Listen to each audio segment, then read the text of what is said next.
So, you want to count to 3, 2, 1? Might as well. And a 3, and a 2, and a 1.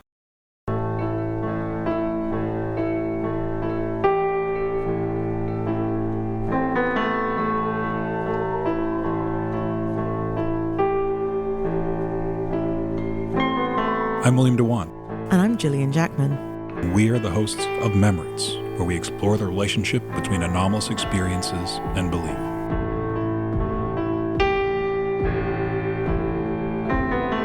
This is the podcast where the more we share, the more we remember.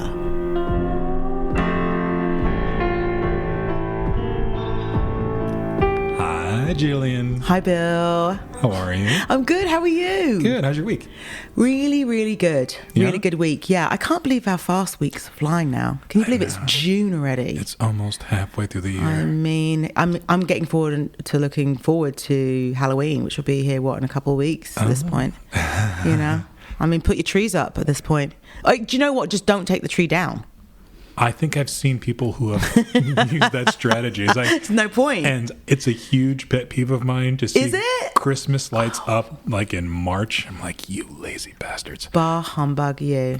But maybe some people just really feel the spirit of Christmas. Absolutely. Around, so. Absolutely. Well, speaking of spirits, we're nice not going to talk about spirits today, but I do have a really good story for you. So you and I have spoken, and we have discussed how the genesis of this podcast started, which was a story that you and I exchanged over dinner, which was a story that I had of my own paranormal or bizarre, strange experience that happened when I was on a trip in the desert with a friend. And for those of you who haven't listened, you should definitely tune in to that podcast episode, because it really is an in-depth account of what I experienced and how we kind of got here today, and why we think it's important to share stories and remember them. And today I've got a good one for you. So the other way around, we will switch roles. You know about the story, of course, Right. but we're going to have the opportunity to interview the person who was with me on the trip. Excellent. His name is Grant. He's a really good friend of mine. And he will be calling in. So I think we should go ahead and dial the number. Let's see what Grant has to say. Excellent. Hello. Hello. Hello. Hi. Can't believe he picked up an unknown number. Weird. I know. I don't answer just for anybody. That's very true.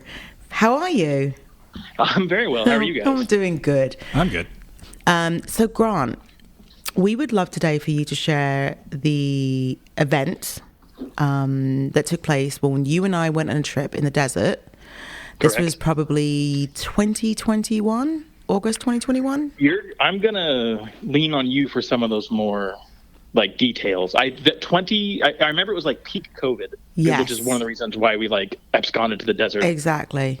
And in the absconded middle is of the right nowhere. word. Yeah. So probably 20, probably like summer of 20 is my guess. Summer of 20. Summer of 20 could be summer of 2021. Could be. COVID Yeah. lasted forever. It so, did. Yeah. I mean, it's still going, isn't it? Right. Yeah. Good point. So on this trip, you and I decided we were going to go and rent a house, take a couple of days off, go out in the outside, because we weren't allowed to do that at the time, Exactly. and take a trip where we could just unplug, we could have a nice dinner, we could look at the stars, we could get some good sleep, we could hang out. This is peak everyone going crazy, cooped up in their houses and their apartments. Right. Right. And I found this little Airbnb that I don't even think is listed anymore, unfortunately. I actually looked a couple months ago. And it's not like in a neighborhood. It's one of these off-grid. It had no electricity. I mean, it had solar, but it wasn't like on the city grid. It didn't have water. So it really was like completely isolated. That was one of the cool things about it, is you would step outside of this little, I don't know, shelter is too small a word, but house is certainly too big a word. It's almost like camping. Yeah, it's like cabin is probably the closest thing that's true, except it did have a little bit, like they built a shower that used well water, which was gross. And there was like a half-ass kitchen, so it's not quite, it's somewhere between a cabin and a house. But it was great. It was awesome. It was completely isolated. There was no one in any direction for a million miles. I took my shotguns out there so you could play with those. It was fun. So let's go back and go back a bit for our listeners so they can understand and paint the picture before we get there. So you and I had arranged to meet at a certain time. You were already there. You wanted to do some writing. Correct. So you went up there the day before. I recall distinctly, and just to paint the picture of how we got there, I think I got in my car around 1 PM, and you said to me, and this I remember distinctly, I'm going to have to meet you at the main road because you have to find this house by coordinates. And I laughed. And I said, do you not know how to use your GPS? I don't remember that, but boy, that sounds right. But boy, I believe it. So I will paint the picture then, because I remember distinctly. I thought you were joking. And I got in my car around 1, and what is it, up to 15, isn't it? I think you out of Los Angeles, take the 15, which is going northbound. It's outside of this little town called Adelanto. Adelanto, correct. And it's the 15. I couldn't tell you the highway to get there. So. Yeah, I think it's the 15. I think it's the 15. So I got in my car, I'm driving up, and I get close to town, and you're like, call me, text me when you get about 5-10 minutes away. And I said, okay. You're like, I'm going to have to come and meet you. And then you're going to have to follow me in to get to this house. So I get to this sort of very, as I don't know, California, CA something. They get very nondescript after you've been driving the desert for a while. But it's like a county road. Exactly. But I can tell you it wasn't like a dual carriageway. And it doesn't, I mean, to say it was paved might be an overstatement. My memory is like the turnoff is paved for a couple 100 feet, and then it immediately becomes dirt and gravel. Is my memory, but again, it's been a minute. Right. So I remember you were like, okay, I'm going to pull my car out, and then I'm going to meet you at that turnoff. Right. So I meet you there, and then we drive into what is, like you said, paved for a few hundred yards, and then it's just dirt. Correct. And it was really, really, really flat as far as the eye could see. That will matter later, yes. Yes, good. Get him in now. Foreshadowing. Not a hill in sight. Not a hill in sight. In any direction. In any direction. And we go for miles on a couple different dirt roads. Like, it's really buried way out in the middle of nowhere. So it's really buried in the middle of nowhere, and we are driving. It's hard to say actually how many miles we went down that road before. I remember when we took a left turn, and there wasn't even a road there. And then we were navigating tumbleweeds and shrubs, small shrubs everywhere. Yeah, and there were places where the road had sort of been washed out at one point or another. Yes. And now it's dried up again, so it's navigable. There's no road. Neither of us are driving four-wheel drive trucks. We're just in regular cars. And you can do it, but it got a little hairy in spots. It did. It did. And I remember and I recall where I was driving behind you thinking, where is this house? Like, I couldn't see a structure anywhere. And then all of a sudden, this building, very low, 1-story, just sort of appeared on the horizon, and you made a turn left, and then we were there. Yeah. And I recall I was like, okay, this is something. Like, we really are off the grid. And I was excited about. And then what made me laugh was the rattlesnake. Do you remember the rattlesnake? I do. I was thinking about that today, actually. I was trying to jog my memory for all the things that happened out there, and that's one of the very first things I remember. And what do you remember about it? It was gigantic. They had a little. So the little compound is like this little sort of fenced-in patio, and a cabin that's got a bedroom and a bedroom/living room and a shower and a bathroom and a little sort of kitchen that are all walled in by about 6 or 7 foot tall fence, like wooden fence you cannot see through, but it's very small. It's probably 1,000 square feet, maybe 1,200 square feet. Mm-hmm. And I remember that it was like peak afternoon or in the evening, but the sun was still way up. You had just gotten there, and it was like, let's traipse around the property and see what's out there. And we opened up the door to the fence to sort of let us out into the desert. And there's a rattlesnake just coiled up in front of the door. And it was as startled to see us as we were startled to see it, for sure. And it was pretty terrifying. It was like if we weren't paying attention, we would have just stepped right on it. Oh like goodness. And then we had this hilarious two Californians with a shotgun going like, should we shoot it? Should we not shoot it? Should we shoot it? Should we not shoot it? And I was like, fuck it, I'm going to shoot. I don't know if I can. I said, forget it. I'm going to shoot it. And by the time I like opened up the shotgun case and got the shell, it had moseyed off into the middle of the desert. And I was like, please don't fucking shoot it, because if you miss, it's going to come back and get us. Yeah. So it lived. It lived to see, and it lived to scare the hell out of two other people on some other random day. It sure did. But that was the opening, the oeuvre of our trip in the desert. And things just got a little bit weird. In my memory, that snake was like 12 feet long, which means it was probably 2.5 feet long. It means it was 2.5 inches long. Yeah, maybe. Thank you. Can I ask a point of clarification? So, Grant, you arrived first, you said, right? Yeah. I was out there the day before. So I spent a day and a night. And then Gillian joined me for the next day. And I'm assuming nothing interesting or strange happened that first day. No, absolutely nothing. Okay. So we got there and we started unpacking, and the goal was just to have a very, very nice dinner, enjoy the stars, and talk. Sure. And laugh. And that was really it. So we made dinner, which was lovely. Correct. We had a steak. Yeah. And then we lit a fire. Yeah. We had a big bonfire. We had a little fire going. So the bonfire is out. So this little patio compound is all walled off, probably to keep the snakes out. But there's a giant fire pit outside of it. So we went out to the fire pit to throw some wood on and splash lighter fluid all over the place and be reckless. And it was really fun. And we must have been out there playing with the fire when I did not see what we saw first. You definitely did, and clued me into them. So I don't have like the initial, I looked up and I saw a thing, because I was told to look up and look at a thing. Okay, maybe we should proceed from there, since we've heard Gillian's version of things. So can you just kind of maybe walk us through your, that moment and how you reacted afterwards? So we're outside, just kind of in the open desert. There's no one in any direction for a million. And when you're out there, you can see all the stars and everything. It's really awesome. And then my memory is Gillian is like, what are those? And I was like, what are you talking about? And it's like one of those Spielberg things where she like takes your head and like wrenches it around to look up in the sky. And I remember, so this is going to be, here's what I remember. I want to kind of like, I don't know. I've listened to some of your guys'. I've listened to the podcasts that are available that have been published so far. Mm-hmm. And I have a suspicion I'm going to be the reigning champion skeptic for the people that you talk to and the stories that you tell. So I don't want to rain on parades, but I also am very skeptical. We absolutely saw stuff, but my take on it might be different than Gillian's, just to sort of put that on the table. Well, that's fine by me.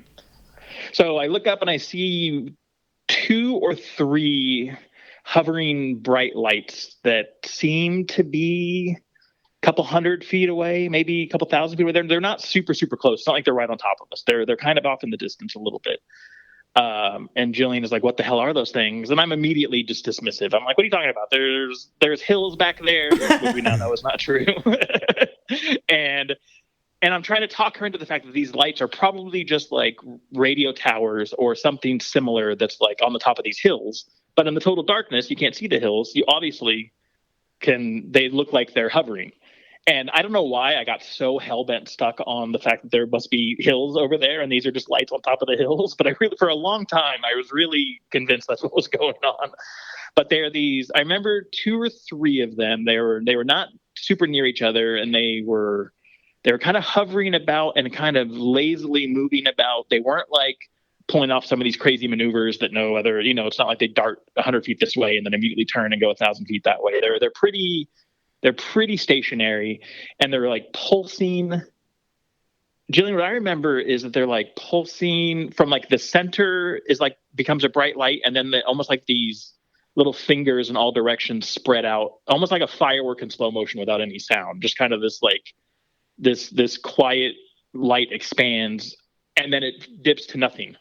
And then 10 seconds later, the center light appears and then expands in all directions. and for a split second it looks like kind of a firework, but it's identical every time. It's not something like a firework where there's chaos in the lights, and it's every single time it's completely identical. It's clearly like an object that is pulsing light on and off, on and off, on and off. And there's like 3 of them up in the sky. And then I have a memory of like one of them starts to get closer. And it never comes like right on top of us, never bothers us. Like I don't mean it gets closer, like it starts to approach us specifically. It just starts to drift in our direction is my memory. You left for a little bit, right? So what happened was in my recollection of it, was I kept saying to you, "Oh my God, what are they? What are they? What are they? We got to find out. Yeah. Well, let's go find them. What are they? What are they?" And then you got to the point where I spent a long time trying to convince you they're nothing. Yes. They're on top of a hill that does not exist. Yes, they were all on top of the hill. We finally got past that. After we did, and then 20 minutes of bickering. And then you said, "I'm going to bed." That sounds right. And then you were just done with it. I'm like, "Wait, you're just going to go to bed?" And you're like, "Yeah, I'm going to bed." And you went to bed. And then I stayed out there, and then that's where I really, really got involved. And I took, I would say, maybe 2 hours of footage. And I got my camera on my camera phone. Yeah. And I propped it on the fence that you were talking about. I remember coming back out and seeing you. Like, I remember sort of periodically checking on you and seeing that's what you were up to. Yes. Yeah. And I've since obviously seen the videos you took, and I'm trying so hard to divorce what I know is on those videos versus what my actual memory of that night is. So I'm trying. Good. I'm really trying to like remember what I remember and not just remember having seen your videos of the next day. Which is hard to do. It is. It's very hard to do. And that like my description of the light and the way it's pulsing, I could easily be remembering the way it was captured and photographed. Like that's the way it appears on the phone screen, maybe more than like I'm really trying to parse my memory. But my memory is of that kind of the light starting in the center and like expanding out in all directions. Gillian, does that match your memory or am I full of it? Well, you have to listen to my version on the podcast to find out. I guess so. Fair enough. Well, Grant, one question there. Any colors? You may have mentioned this or not, but no, warm white light, like warm not white. That cold blue LED light, more like incandescent light, that kind of color temperature, but white. Just your typical white light. Gotcha. So after you went back in and then maybe periodically checked out to see if I hadn't been abducted, I then stayed out there until the sun came up. So I was out there for, I would say, 3 hours. No, I was out cold eventually. Like I was. Yeah. Because if we were having wine and dinner, we probably were up until 1. That's typically kind of, our maybe time for bedtime. Yeah, we're not so young anymore. I know. Well, unless there's UFOs to investigate. Exactly. Then we stay up all night till the sun comes up. Yeah. And then, so I was out there for about 3 hours on my own, just filming them. Did you get in the car? Did you drive after them or did you stay put? I did not get in the car and drive anywhere. Okay, good. Well, then I retract. Do you hear that, police? At the time when we were out there together, I was convinced that we could drive and go and find them because when they first... I remember we did. We talked about this and we said, but then I was like... we don't even know where these roads aren't even roads and God knows where they go. That's the thing. Where we're going to drive into, a Joshua tree or a big bush and get stuck because there were no roads to be Look at seen. us, we made one wise decision. That was the wisest decision I probably ever made in my life. Yeah. And then the next morning, I remember doing a whopping 5 seconds of research on my phone, and there's an Air Force base very, very near, like within 20 miles. Mm-hmm. And to me, that's it. Like I undeniably, we saw stuff in the sky, and undeniably, it was not a natural occurrence. It was made by, an intelligence. I would be pretty adamantly arguing a human intelligence. And I think by far the most overwhelmingly straightforward explanation is it's just military tech from this Air Force base. Mm-hmm. And they were out doing tests or drills or whatever, and we just sort of could see it from a distance. That to me is I have a hard time not thinking that's what it is. But I know that makes me sort of the stick in the mud, which is not my intention. Well, Grant, just to be clear, our aim here is not to promote or debunk. It's really just how you experienced it, how you remember it, and the effect it had on you, whether you believe or you disbelieve. So that's perfectly fine. And it's an interesting, it had a contrast. It had an interesting. I can readily admit that the next day I went outside in daylight. First of all, I was gobsmacked that there were not hills.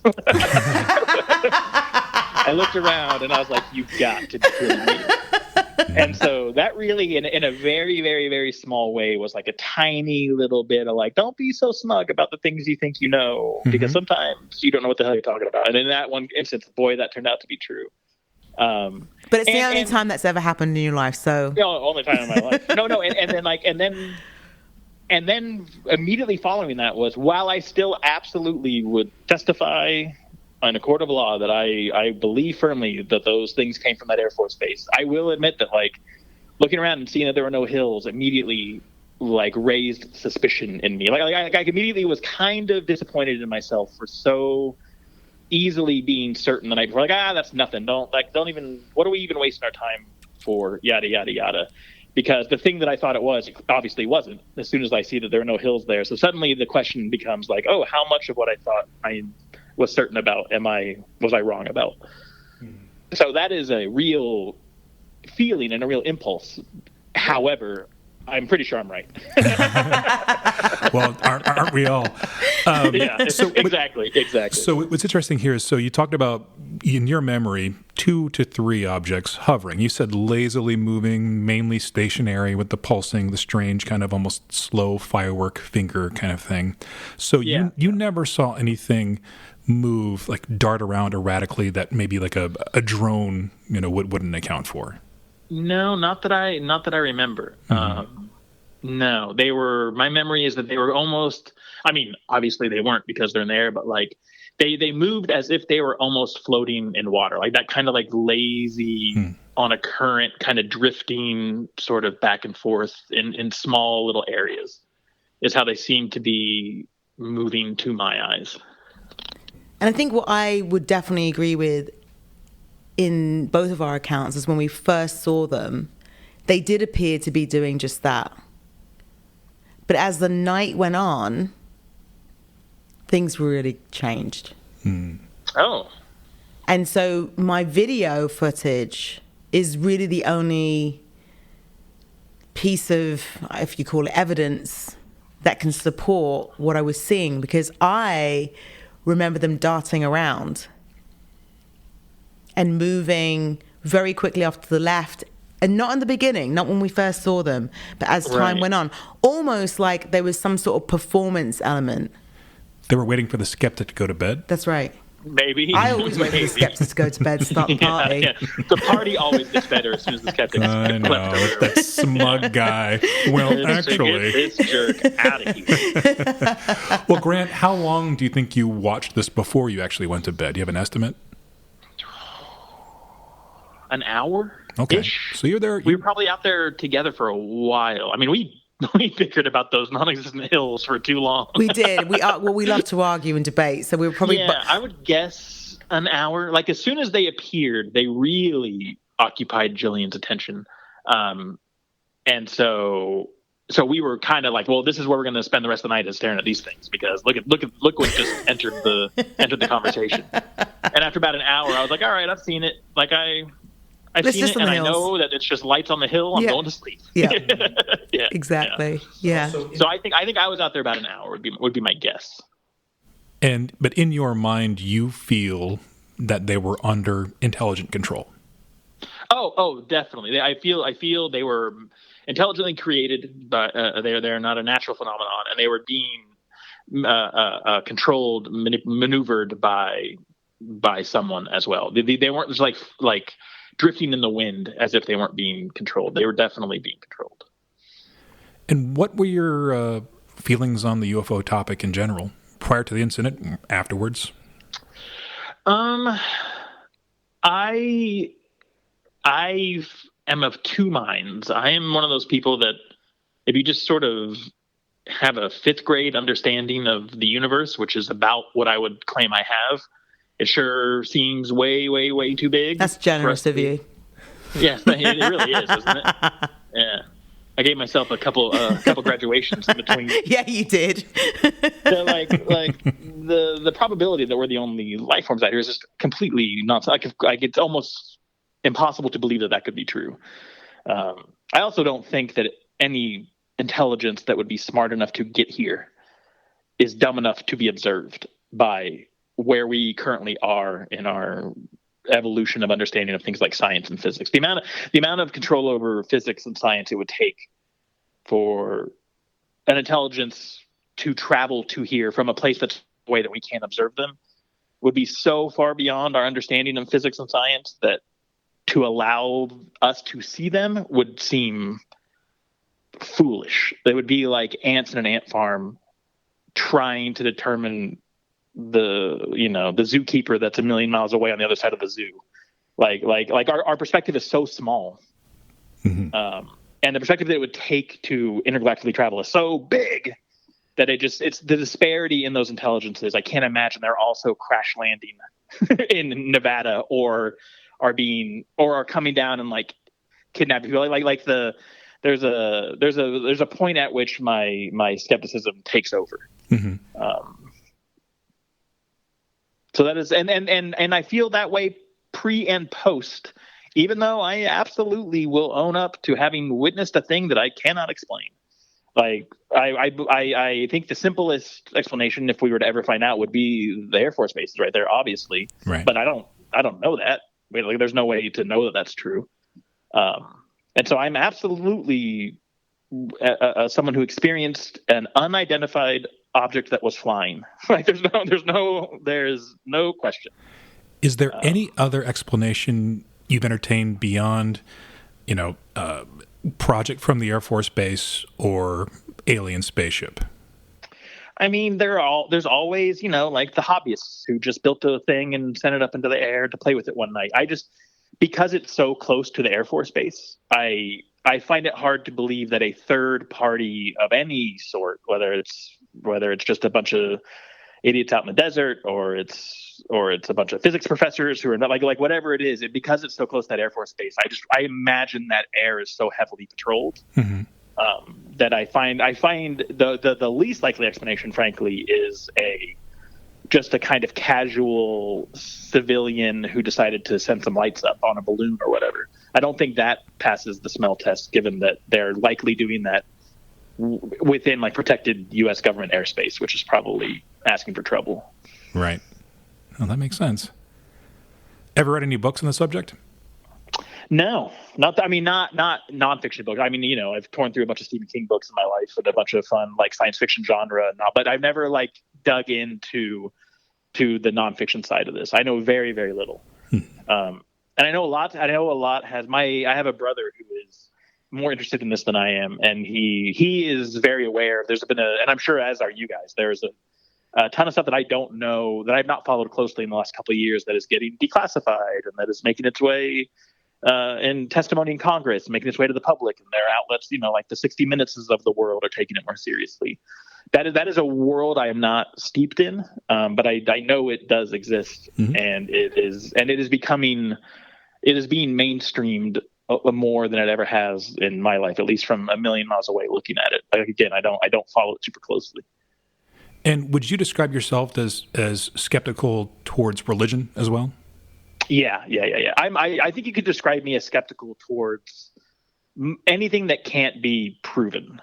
I would like to fancy myself open-minded, like trust but verify is sort of the model. And proven in the empirical sense, right? Yeah, correct. I think claiming to know something that is unprovable in either direction is silly. So I will never claim to 100% know that those are Air Force things that we saw. I will also never claim to know that they are not. Like I'm very comfortable saying I don't know, but my suspicions are blank. And I sort of apply that across the board. I'm not a religious person. I don't know if there is a higher presence in the world, but I'm skeptical, but I don't know. I'm open to being wrong. I'm stoked to be wrong. If remove the Air Force Base from the equation, what do you think you could make or surmise that it was? I mean, that's an impossible task. That's like, take the aircraft carrier out of the equation. Where do those missiles come from? It's like, well, they came from the aircraft carrier that's parked off the coast that launched the missiles. Like, I don't know what to. I mean, I understand the point of the exercise. Like, sure enough, if that Air Force Base wasn't there, this would be remarkable. But boy, that Air Force Base is right there. So it's not that remarkable. Yeah, I mean, so there's an explanation. I was still very remarkable. I would be singing a slightly different tune probably if that Air Force Base wasn't so close. Do you think that you need to anchor it onto something? Can it not just be an experience that you experience and not have an explanation? Or do you think your need for rationalizing and maybe putting things into context of having meaning or understanding is... That's a good question. I don't feel compelled that I must have an explanation for it. I'm very comfortable with the idea that we saw some things and I can't explain them. Mm-hmm. The reason I'm so quick to go to the Air Force thing is I think as almost like a preventative measure against people who would be so quick to go the other direction. Interesting. Who would say, oh, you definitely experienced a paranormal thing. And I'd be like, well... Did I? Air Force Base. Giant elephant in the room, which is an Air Force Base 15 miles away. Right. It's a big elephant. It's a massive elephant in the room. Yeah, like it's a monstrous elephant. I would argue, at least for my thinking. So my compulsion to sort of reference that is simply almost like as a preventative measure against people, as making the assumption that there is no good logical explanation for what we could have seen other than something paranormal. Because boy, I would argue there is a very good possible explanation. We'll never know. And I think it's obvious both what side I'm leaning on, but I hope it's also obvious that I'm very comfortable admitting I don't know. It's completely uncertain. It just seems probable to me. Right. So do you think now, since that experience, that when you are in a similar environment, or we live in California, there's plenty of vast open spaces and deserts and, national parks where you can look at the sky and just be at one with the stars. Do you look now? Are you looking in a different way? Are you open to maybe seeing? Do you look to see something? No to everything you said except the open part. I was, am, and remain open to anything. I just need some sort of evidence in order to personally believe it. A good old fashioned hill that doesn't exist. Yeah, that's all I need. That's all. I'm blaming that on the 2 bottles of Ruin Art. Thank you. So Grant, you would say this experience really hasn't changed much of anything in how you view any of this? No, I mean, this may seem shallow or surface, but I just find it neat. I just think it's kind of cool that we saw these things that most people have never seen, I suspect. If my theory is right, that there's some sort of cutting edge military tech, then most people haven't seen them. And if a more paranormal explanation is right, then holy hell, most people haven't seen them. So I find it really interesting. I find it a cool thing. I got to experience something that's a very rare experience that most people on this earth will not have had, which I think is really cool. Mm-hmm. But it hasn't broadened my horizons into believing paranormal things that I didn't believe before that now I believe are possible after. Mm-hmm. Okay. So one of the things we're going to do. Sorry, go ahead. No, go ahead, please. Oh, I was going to say, so therefore that's where the sort of stick in the mud, self label comes from. I went through this thing and it was fascinating. And my takeaway is wow, that was neat that we saw something made by humans. An Air Force Base 15 miles away. Yeah, which I think is cool. And we're referring to Edwards Air Force Base, by the way. Yes. Correct. Which I've also done absolutely zero research on, to be fair. So I don't, if tomorrow we find out they haven't launched it's like they for some reason don't have the capability to put anything in the air from Edwards Air Force Base, which seems crazy, then that would also change my tune. My understanding is they do with a certain amount of regularity there. So Okay. with test craft and flights, kind of what things they're known for. So Right. Now the taking it out of the paranormal and just keeping it in the purely terrestrial. I've never seen anything like we saw at an airport or in the movies. Like what we saw was truly a new kind of aerial phenomenon to my eyes. Like it was. I'm not being. I assume it came from the Air Force Base, but boy, it's something new. I'm eager to admit that it was very, very interesting. I'd never seen anything quite sort of move the way it sort of drifted around, very casually, but also very clearly being controlled, and the way the lights were pulsing. Like it was all new stuff to me, which also I thought was kind of cool. So even compared to drones. Yeah, I mean, I'm not the leading world drone expert by any stretch. I don't know much about drones, but it didn't look like a winged aircraft of any sort. Like its shape was jellyfish-ish. Is probably the best I could come also, up there with was no I recall it being then there was no noise. You know what? Great point. I agree, and there absolutely was no noise at all. It was a still night. You couldn't hear any. You could hear a pin drop. Honestly, you could hear. And in the desert, sound really travels. Like they did seem close enough that we would have been able. We should have been able to hear something. Yep. If they were being powered by anything that I'm sort of used to in the world, it didn't. If an airplane was that close, we would have heard it. If a helicopter was that close, we would have heard it. If a drone was that close, we would have heard it. Likely, yeah. Anything bigger than your sort of fifth grader and his little toy drone, absolutely. And so I forgot. That's a good point, John. I totally forgot about that. They're totally silent, which is interesting and a little scary, frankly. And Grant, another question I have, and I think I know the answer to this. Have you ever had anything inexplicable happen in your life that you couldn't explain, outside of UFOs, whatever? I have not. I have a couple family members that have stories of pretty insane coincidences that sort of they would urge you to believe that they're sort of have been there's been some divine intervention, but nothing that's personally happened to me specifically. So no, I am, and I don't. I don't know. Do most of the people you guys talk to who have experienced something like this also have experienced other phenomenon in their life, other paranormal things in their life? Is that a common thing? In my research, people are more likely to have multiple experiences. Yes, and it's sometimes the same. You'd say, phenomenon, whether it's UFOs or ghosts or what have you, but oftentimes a combination of. And it's probably, I'm sure there's an element of how open you are to it is how, if Gillian wasn't out there and I was out there by myself the second night, I might have glanced up, seen these lights, and been like, something's on a hill. And then I literally would never thought about it ever again. So there is a point of just how much are you willing to experience these things / how curious are you about the things around you before you just chalk it up to something that's easily explained. If I was out there by myself, I would have never in a million years spent a lot of time looking at these things, or let alone what Gillian did, which is taking videos and wanting to chase after them. I just would have glanced up, seen some lights, and been like, "Oh, there's something on the hill up there. I'll check it out in the morning," and gone on with mine, and completely forgotten about it. Really interesting point there too. Yeah.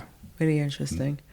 And so, do you think post-show, one of the things we're going to do after we launch and go live with my account and then your account to follow, we've decided we're going to put some of those videos up for everyone to take a look at. So right. I'm curious, you haven't seen those videos in, 4 years, maybe? I mean, yeah, I don't think I've seen them since you took them. Yeah. Oh, wow.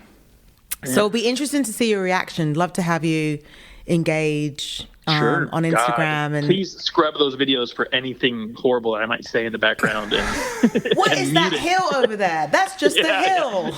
Yeah. Well, and Grant, we also invite you to be the resident skeptic troll in the comments when these videos are posted too. Absolutely. So you always need that guy, Yeah, just as long as you go to bed early so we can have a party after.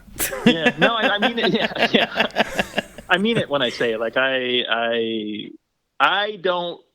While I believe one thing and Gillian, I'm sure, believes another, it's very possible I'm completely wrong and she's completely right. And it's very possible she's completely wrong. I'm totally open to all things. And that's really all any of us can say, right? If we're actually being truly agnostic and skeptical, that doubt, should really permeate all of our perspectives. Oh, 1,000%. Otherwise, you're not being skeptical at all. You're just being certain in your opposition, which is annoying, which is unnecessary. All right. Brilliant. Well, Grant, thank you so much. I hope that gets you. I hope that gets you what you need or what you were looking for. No, we'll just call you back in 30 minutes and do it over again. I hope I'm not raining on your parade, Gillian. No, that's not. There's no parade to be rained on. No, we're really sharing just an experience that two people were there and witnessed, and two different accounts, which is not something we are afforded with all the people that we interview. We're hoping that there is a way to do that with some of the people we interview. Yeah. And Grant, really, that's what I want more of. I want more people who've had shared experiences that come to either similar or fundamentally different ideas about what they've seen and how they interpret it. Gotcha. I mean, I will say one of the takeaways is I have thought about this a lot over the it will enter my mind like more than most things that I have just sort of. It's more than most things I am skeptical about. I'll say it that way. There's a whole universe of things that I raise an eyebrow. I don't know what the hell is up. And I think about this all the time.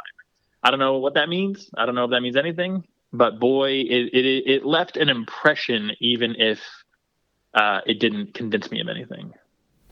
And I think that's really important as well to share. Is that even though you don't have an explanation for it, it definitely had a lasting impression on you. Yeah, 100%. Yeah. And now I have to go rent 100 bulldozers and make hills outside Bottle Walker. Just so I can be right. The things we do to make the world fit our narratives, right? Oh my God, it's amazing. Well, thank you, Grant. Yeah, really appreciate you coming on the show. Thank you so much. And thanks for the time. And I can't wait to put those videos up post-show.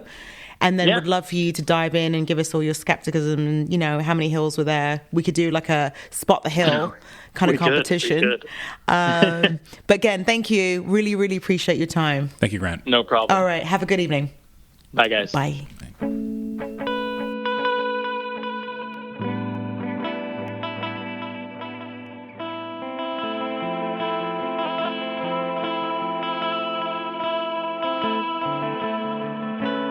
So, all right. There we have it.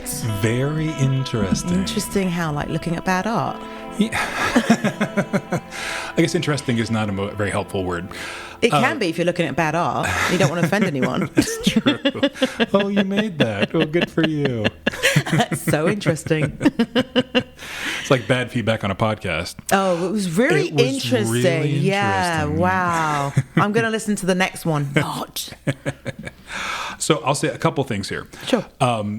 I found it very interesting how he was almost apologetic about his skepticism. And it's like, I'm sorry, I have a different perspective. It's like, and I think really for those listening, the point of this podcast, again, is not to promote belief or disbelief. I think it's interesting to me, our reactions to the things that we experience and the impact our prior beliefs or disbeliefs maybe has on exactly. that. And so I think what I love about this incident is obviously he's coming into this steeped in more of a skeptical worldview. Not that you were, mind blown, open to all kinds of belief or whatever prior to this incident. But first of all, you had a much longer experience than Grant. I did. So he was only there. He does not recall seeing any erratic movements, which you did. He reports 2 to 3 lights. You said, I think, upwards of 5 or so. Mm-hmm. And he describes them as being just pulsating, maybe lazily moving, with a kind of he said that slow firework type of thing, but still something he didn't associate with drones. And what's also interesting there is, his mind turns towards the Air Force Base, which again, that is, as we said, that is an elephant in the room there, Edwards Air Force Base there. We talked about that in your episode as well too. But so his experience overlaps with yours, but certainly yours is expanded. And again, I am curious to see his reaction to the videos that we post, as well as the viewers as well. Now, the other interesting thing is you both have talked about this afterwards. And it's, what intrigues me is he did see the videos afterwards, a while ago, though.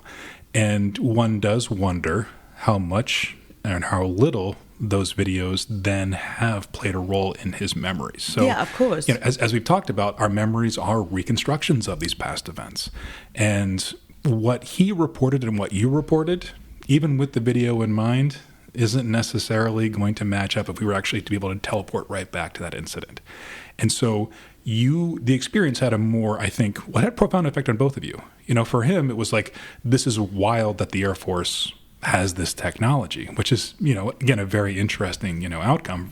Whereas it's something maybe a bit more anomalous, not associated with the Air Force itself. You are more versed at this point now in UFO lore and literature than Grant. That's also going to affect how the two of you, interpret these events, but also then how you look back at your own memories. So fascinating to me, a shared experience with two different reactions in the moment, but certainly interpretations afterwards. But I think we want to be mindful too of the dynamic in our relationship with friends as well. Mm-hmm. So we do need to consider that his account may sound like he's debunking my account, and so therefore his apology or his apologetic kind of tonation may just be simply because he doesn't want it to sound like he's such a skeptic that he's debunking my account of it. Mm-hmm. So I think we have to be mindful of that too. We are friends. Mm-hmm. The last time that he actually saw the video was the next day when I showed them to him. That's 5 years ago now.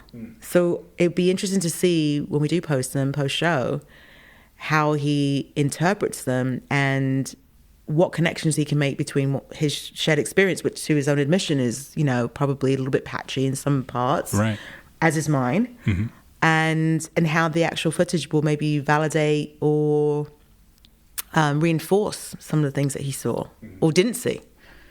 Yeah. And one has to wonder, if he stayed up the entire time with you, would he have a similar interpretation, or would he have a different narrative? Yeah. So I think what's another interesting element to this is we talk about a need to believe, and how these experiences can certainly reinforce that belief.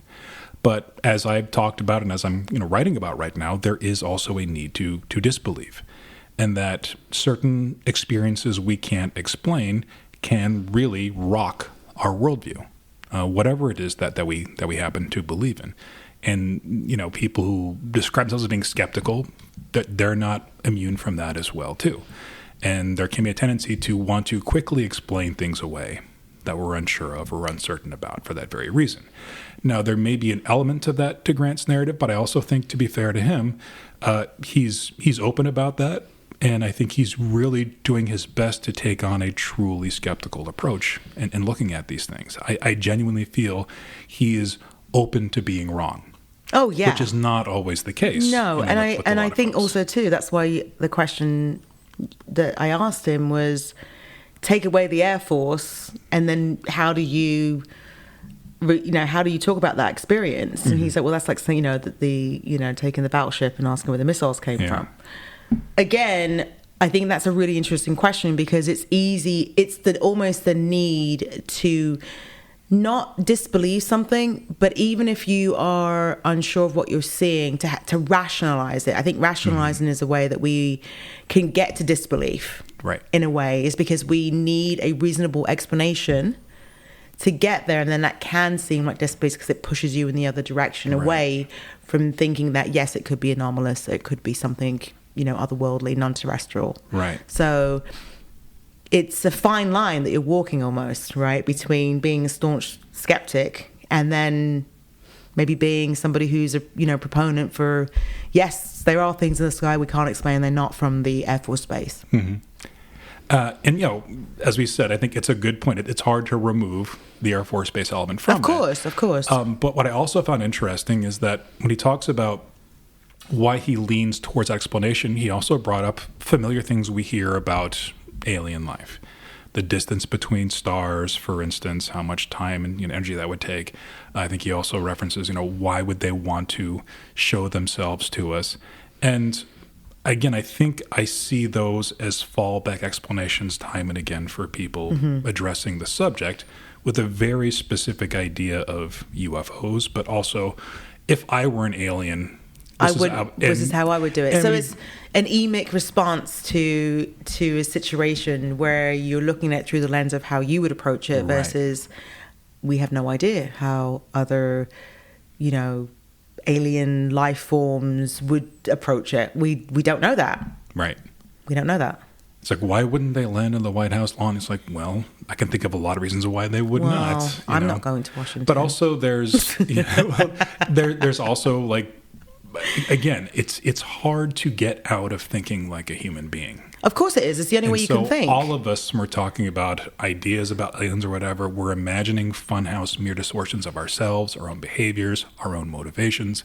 And for a lot of folks who are more skeptical about these things, UFO automatically means alien. It automatically means alien who's arrived here recently and who does not want to be found out by humans because we're not deserving of being or interacting with them.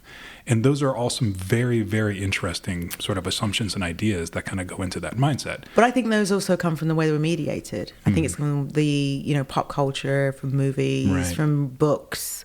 That all comes from somewhere. What if you never read a book, never saw a movie, and you were in the desert and you had that experience?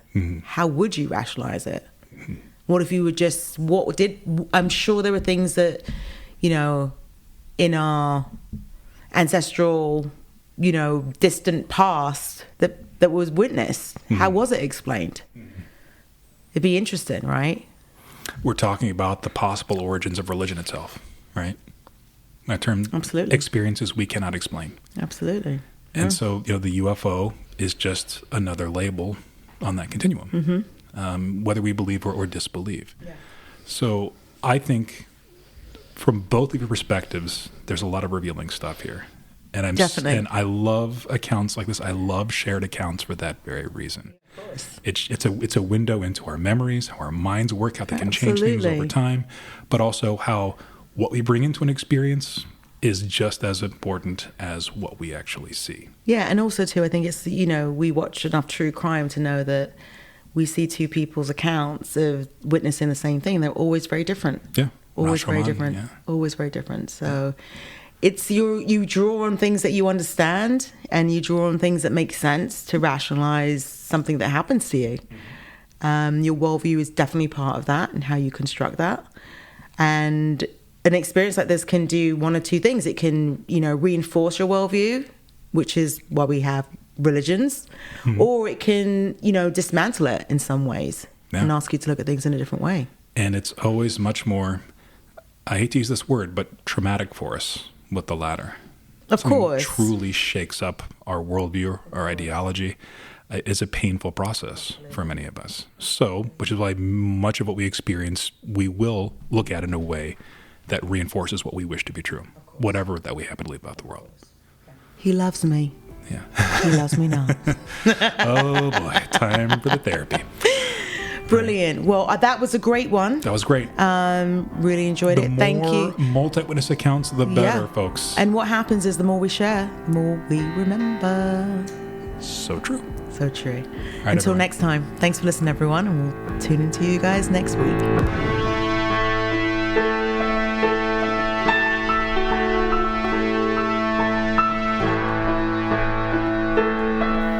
That wraps up this episode of Memories.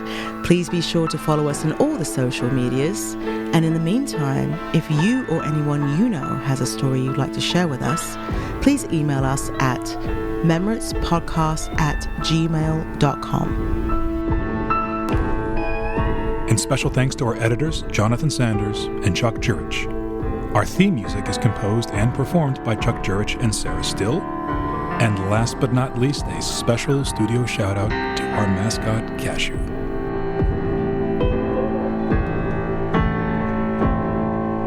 Thanks again, everyone, for listening. And please be sure to tune in next week.